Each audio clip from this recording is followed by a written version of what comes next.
Renato Gaúcho apresenta A Força do Amor.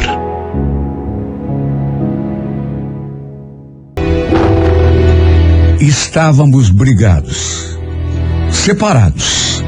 No entanto, ele continuava morando ali perto de mim, porque continuávamos nos vendo praticamente todos os dias. Nos fundos do nosso quintal, tinha uma pequena edícula que era assim, quer dizer, nem sei se dava para chamar assim, porque era uma peça que a gente usava para fazer churrasco. Tinha um banheiro, sem chuveiro, uma pequena cozinha e uma área reservada à churrasqueira.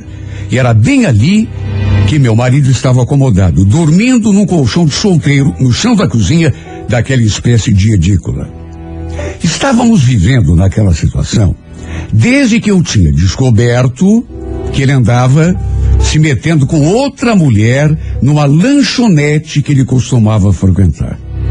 E era ali mesmo, no bairro. Na verdade, já fazia tempo que eu escutava histórias de que ele aprontava pelas minhas costas. Mas como nunca tive prova de nada, eu ia levando, empurrando com a barriga. Até que um dia, peguei o safado com a mão na botija. Olha, eu fiquei tão revoltada, mas tão revoltada, que eu toquei de casa, sem dó nem piedade. Como ele se recusou a sair, joguei todas as suas roupas pela janela. Foi então que, sem ter para onde ir, ele acabou se ajeitando ali, naquela edícula, que, repito, nem sei se dava para chamar de edícula. Lembro que eu até falei, você pode até ficar ali, Ronaldo, mas dentro dessa casa aqui, você não entra mais. Para mim chegou. Olha, nem sei quem arranjou aquele colchão para ele. E também não sei onde ele estava tomando banho, porque o banheiro que tinha ali, naquela edícula, não tinha chuveiro. Só sei que ali em casa ele não botou mais os pés, pelo menos nas primeiras semanas. Olha, a minha raiva era tanta que eu não podia sequer escutar a voz desse homem. Sabe quando você fica com raiva, mas com aquele ódio enrustido? E a minha raiva, ela não era sem motivo. Sabe, ele tinha me traído. Eu lembrava das cenas que tinha visto naquela lanchonete, e a vontade que eu sentia era de esganá-lo, de pegar o meu marido pelo pescoço e esganar. Com o tempo, até permiti que ele tomasse banho ali em casa. Mandava até um dos nossos filhos levar um pratinho de comida para ele. Ou então ver se ele tinha alguma roupa suja, que eu lavava. De certo modo, passamos até a conviver de modo civilizado. Só que ele lá no canto dele e eu ali no meu. Desde que eu tinha tocado de casa, ele sempre fazia tentativas de reaproximação, digamos assim. Vinha com aquela cara de coitado, tentando se justificar, se explicar, dizer que estava arrependido, pedia mais uma chance. Mas eu nem dava bola, ignorava tudo que ele falava. Claro que eu também estava sofrendo. Puxa vida, era meu marido. Eu gostava dele. Só que aquilo que ele tinha feito não tinha perdão. Quer dizer, eu podia até vir a perdoá-lo um dia, mas isso estava ainda muito longe de acontecer, se é que um dia aconteceria, porque a minha raiva não tinha passado. Estávamos casados há 8 anos. Tínhamos um casal de filhos. A Jennifer tinha 6 anos e o Carlinhos tinha 4. E eles também estavam sofrendo com aquela situação esdrúxula. Mas quem mandou o pai aprontar? Sempre que pensava em aceitá-lo de volta, eu lembrava daquela maldita cena, eu entrando naquela lanchonete e vendo o meu marido com o braço enganchado no pescoço daquela vadia. Ela com a perna assim sobre a perna dele. E a raiva voltava mais forte ainda. Sabe, eu não conseguia entender como é que podia ter feito aquilo, porque sempre fiz tudo para ser a melhor esposa do mundo. Meu Deus, a minha vida era a minha família, meus filhos, meu marido, nossa casa. Quando estava para completar 1 mês que a gente vivia daquele modo, eu ali com os nossos filhos em casa, na casa da frente, e ele sozinho lá naquela edícula, suas tentativas de aproximação passaram a ser mais frequentes.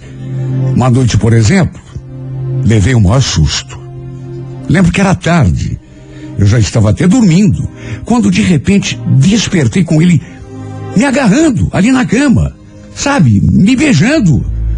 Olha, eu pensei até, assim, no começo que fosse, sei lá, um tarado que tivesse entrado, mas era ele. Era ele, tentando tirar a minha roupa. Tentei me desvencilhar, sabe, ainda não acreditando que ele tivesse tido coragem. Para com isso, Ronaldo. Para! Você ficou louco? O que você está fazendo aqui? Oi, Eliane, não aguento mais ficar longe de você. Eu tô morrendo de saudade. Sai daqui, Ronaldo. Sai!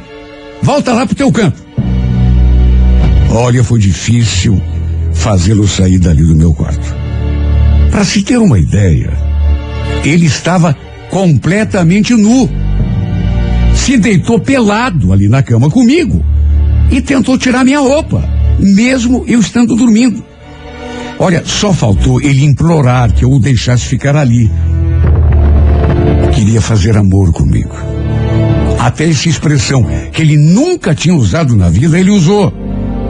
Para me convencer, naturalmente. Sabe, mas, repito, a minha raiva não tinha passado quase nada. Ele que fosse deitar lá com aquela sirigaita, com quem estava me traindo, naquela maldita lanchonete.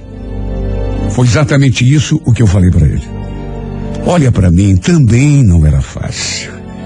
Eu também sentia a falta dele. Se dissesse que não, estaria mentindo. Sentia saudade. Era meu marido e eu o amava, apesar de tudo. Mas e a raiva? E a decepção? E o nojo que me dava, o asco, toda vez que eu lembrava daquela cena. Era difícil para mim dormir sozinho naquela cama. Principalmente sabendo que ele estava ali, tão perto. Já fazia tempo que eu andava me sentindo carente, solitário. Só que mesmo assim, não dei o braço a torcer. Como eu já disse, sempre que eu pensava numa possível reconciliação, as cenas vinham à minha mente e aí passava tudo. Só não passava a raiva. Aquela não foi a última vez, foi apenas a primeira que ele invadiu o meu quarto no meio da noite. E numa dessas vezes, olha, eu quase cedi. Eu quase permiti que ele passasse a noite ali comigo, porque, repito, eu também sentia sua falta.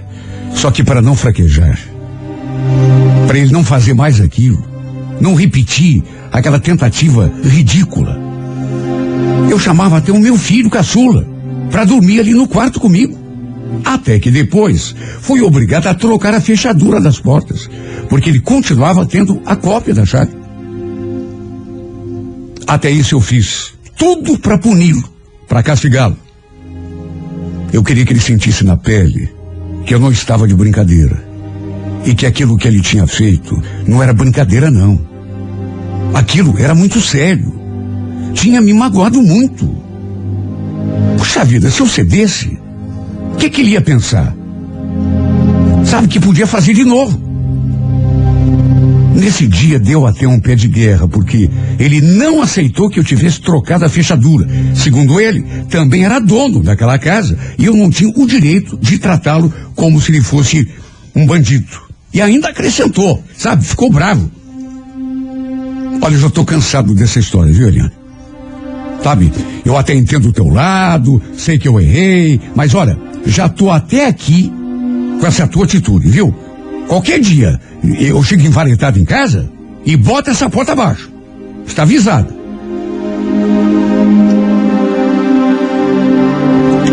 Olha, nesse dia eu fiquei até meio assustada, porque não era próprio dele falar assim, daquele jeito que ele falou comigo. Mas enfim, ele sempre tentava uma reaproximação, alternando o estado de humor. Às vezes parecia um cordeirinho, se rastejando atrás de mim, implorando que eu aceitasse de volta. Outras vezes parecia um cachorro bravo. Falava grosso, fazia ameaça, até que perto de completar 4 meses, naquela situação, Ele mudou completamente. Sabe, no começo eu até estranhei. E foi assim do nada. Lembro que tínhamos conversado na quinta-feira.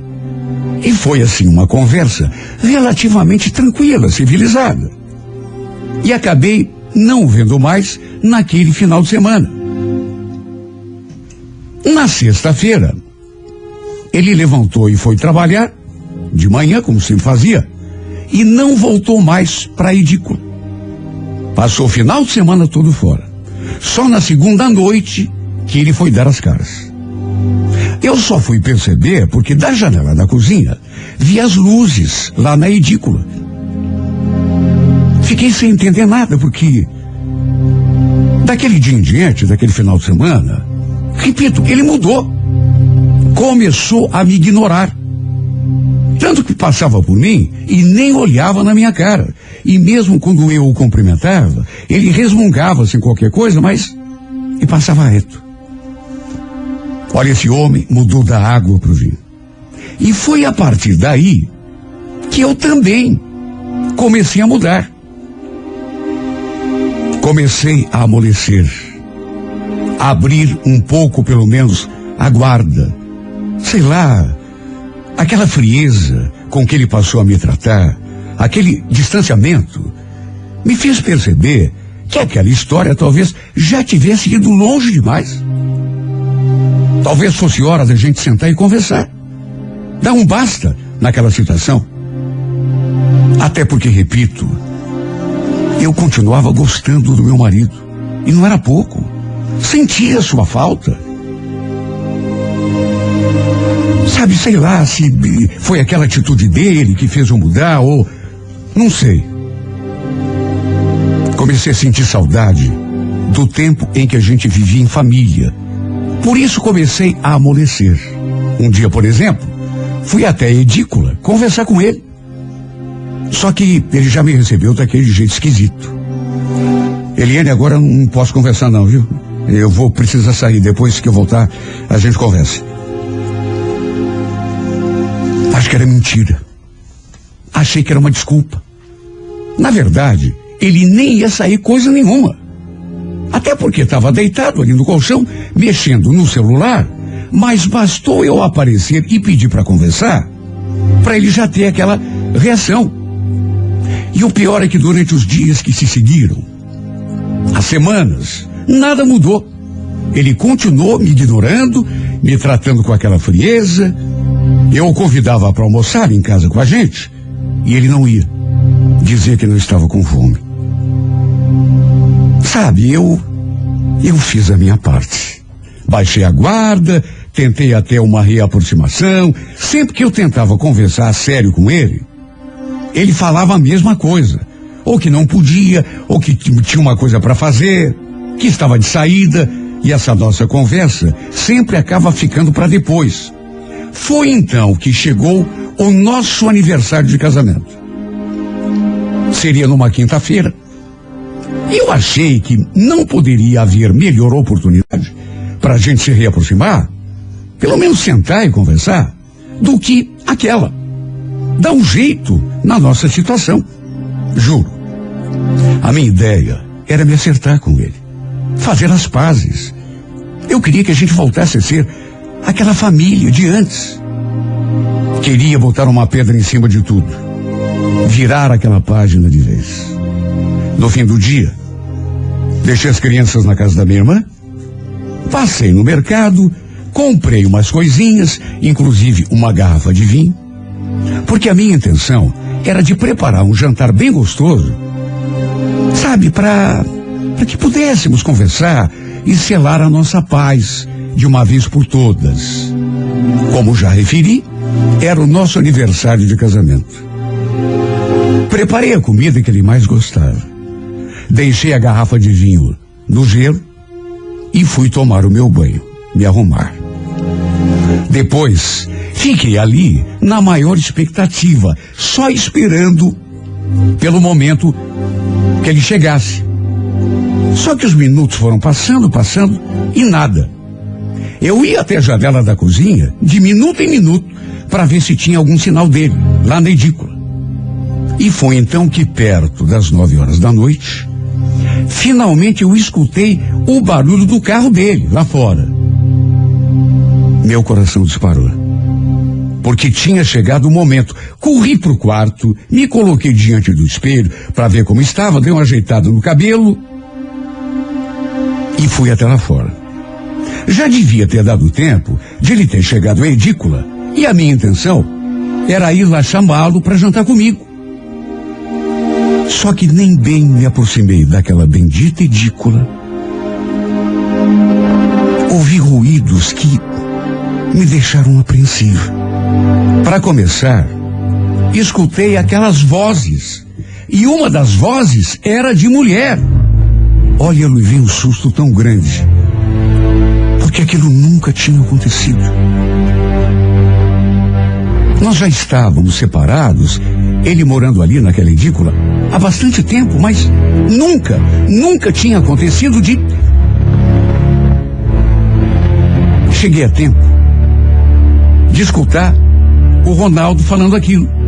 Não te falei que era apertado? Mal dá pra colocar o colchão aqui, ó. Nisso, aquela mulher, fosse quem fosse, retrucou. Nossa, é mesmo, Ronaldo? Essa tua mulher deve ser o cão mesmo, né? Cão? Você não viu nada. Na verdade, Helene, é o verdadeiro cão chupando manga.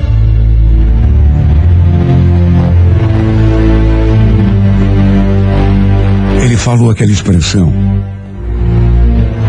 e os dois começaram a rir.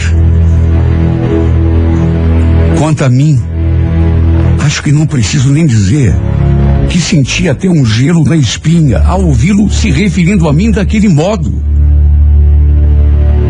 Assim que me aproximei da área, os dois estavam saindo pela porta e o Ronaldo com aquela bolsa na mão. Perguntei num fio de voz: o que está acontecendo aqui, Ronaldo? Quem é essa mulher? Ele não respondeu. E ficamos naquele impasse. Nós três em silêncio, um olhando para a cara do outro. Ele de mãos dadas com ela. Juro, eu me senti tão ridícula. Principalmente porque lembrei que tinha tomado banho, arrumado o cabelo, pintado unha, tudo para ficar bonita para ele, para ver se finalmente a gente conseguia fazer as pazes, porque não fazia mais sentido aquela situação. Sem contar o cheiro da comida, o jantarzinho que eu tinha preparado para a gente conversar e comemorar o nosso aniversário de casamento. Como ninguém falava nada, eu até de nervoso voltei a perguntar o que estava acontecendo ali. No que ele respondeu seco, que não estava acontecendo nada. Aí olhou para aquela mulher que estava ali com ele, que eu nunca tinha visto na minha vida, e simplesmente falou aquela frase: vamos, Cleusa. Não me deu nenhuma explicação. Simplesmente saiu andando e puxando aquela fulana pela mão, enquanto eu permaneci ali paralisada, sem conseguir sequer me virar para trás e ver os dois se afastando. Até que dali a pouco escutei o ronco do carro, depois o silêncio caiu sobre mim. Um silêncio, me perdoem a expressão, de cemitério.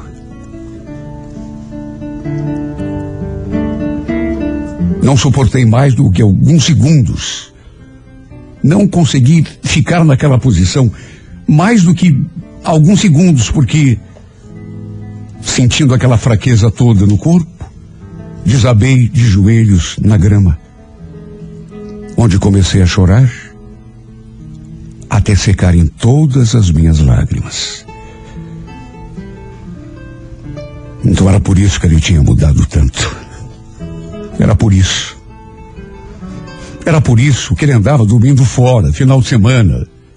Era por isso que ele andava me tratando com frieza, mantendo aquela distância.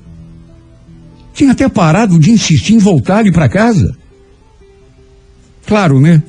Tinha arranjado outro. Meu Deus, que boba que eu fui. Preparei uma noite tão gostosa pra gente.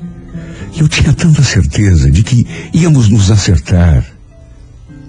Mas ele deixou para ir embora, para ir morar com aquela outra, justamente no dia em que estávamos completando 9 anos de casados. Olha, me senti até meio culpada por tê-lo feito passar tanto tempo naquela edícula. Foram um pouco mais de 5 meses. Até que no fim ele se cansou. Se bem que vamos convir, né? Ele arranjou outra mulher muito rápido. Por isso, fico até na dúvida se era só com aquela mulher lá da lanchonete que ele me enganava. De todo modo, desta vez foi mesmo o fim para nós dois. Ele passou quase um mês sem dar notícia, sem falar sequer com as crianças, de modo que não sabíamos nem para onde ele tinha ido. Até liguei no seu celular, mandei mensagens, mas ele me ignorou completamente. Até que ao cabo daquele mês, resolveu dar o ar da sua graça. Apareceu ali em casa para buscar o resto das suas coisas, que continuavam ali naquela edícula. E em casa, mesmo, ele não entrou. E não quis me dar nenhuma explicação. Apenas falou que depois a gente conversaria para tratar da pensão das crianças. E eu ainda caí na besteira de falar aquilo. O que você fez da nossa vida, Ronaldo? Você destruiu a nossa família. Eu destruí? Você tem certeza do que está falando? Tentei me acertar com você de todas as formas. Cheguei a me humilhar, me rastejei. Você não quis me ouvir? Me esnobou? Me tratou feito um cachorro sem dono? Aí eu toquei a minha vida, né? Encontrei alguém que sabe me dar o devido valor. Tá me entendendo? Olha, eu posso até ter exagerado. Mas ele esqueceu uma coisa. Tudo o que aconteceu foi por causa da traição que eu flagrei com os meus olhos, que ninguém me contou. Primeiro ele me traiu, para depois sim, tudo isso que ele falou acontecer. Se fosse o contrário, se ele tivesse me pego com outro homem, duvido que ele tivesse agido diferente. Quem sabe agisse até pior. É claro que eu me arrependo, porque cheguei à conclusão de que realmente eu exagerei um pouco. Não era esse o fim que eu queria. Não era essa a consequência que eu esperava. Mas é que ele precisava sentir que eu tinha ficado magoada, que ele tinha me humilhado, me enganado, me traído. Não foi para me separar que eu casei. Foi para envelhecermos juntos, um do lado do outro. Mesmo assim, ele foi egoísta demais. Não pensou sequer nos nossos filhos. Duvido que naquela casa onde ele está morando, ele vai ser tão feliz como era, aqui junto de mim, da sua família. Duvido que aquela mulher vai lhe dar filhos tão amorosos como eu lhe dei. Duvido até. Será que você está me ouvindo, Ronaldo? Duvido muito que essa mulher vai te amar, vai te respeitar, como eu te respeitei. Duvido que essa mulher um dia vai te amar, Ronaldo, do jeito que eu te amei.